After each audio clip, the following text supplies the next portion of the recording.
नमस्कार साथियों, स्वागत है आपका मेरे YouTube चैनल पर। हम पढ़ रहे हैं हिंदी साहित्य का इतिहास, जो कि यूथ कंपटीशन टाइम्स बुक से है।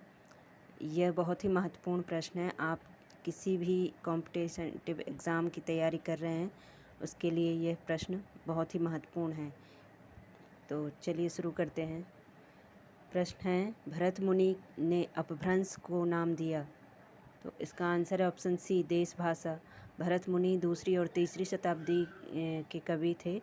अपभ्रंश को देश भाषा कहा है, जबकि विद्यापति ने अपभ्रंश से भिन्न प्रचलित बोलचाल की भाषा को देश भाषा कहा है। अगला प्रश्न है, जन्मकाल की दृष्टि से निम्नलिखित कवियों का सही क्रम है। तो इसका आंसर है ऑप्शन सी, चंद-बरदाई, जगनिक, खुसरो, श्रीधर। जन्मकाल की दृष्टि से आदिकालीन कवियों का सही क्रम निम्नलिखित है। चंद-बरदाई 1168 1192 ईस्वी, जगनिक 1173 ईस्वी, अमीर खुसरो 1253 1325 ईस्वी, श्रीधर 14वीं सदी। 78वां प्रश्न है, इनमें से कौन सा ग्रंथ लौकिक चरित काव्य माना जाता है। इसका आंसर है ऑप्शन ए, भविष्यत कहा।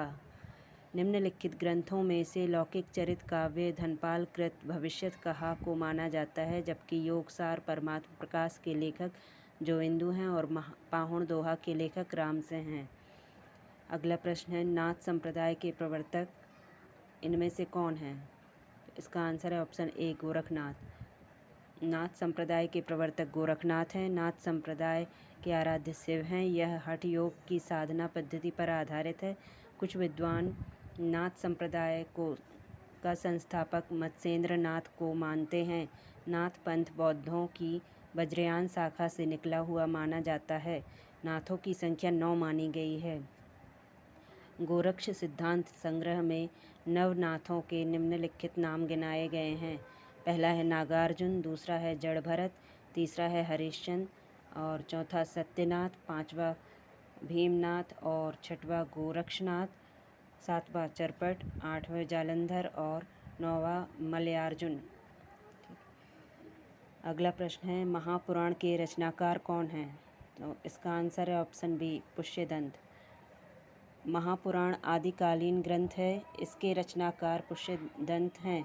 इनकी अन्य रचनाएं हैं 63 महापुरुष, गुणालंकार, गणय कुमार चरित, जसहर चरित। 63 महापुरुष गुणालंकार को ही महापुराण कहा जाता है।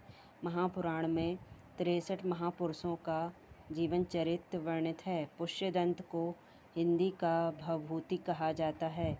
शिव सेंगर ने पुष्यदंत को भाखा की जड़ कहा है तथा हिंदी का प्रथम कवि स्वीकार किया है। आज के लिए इतना ही। धन्यवाद।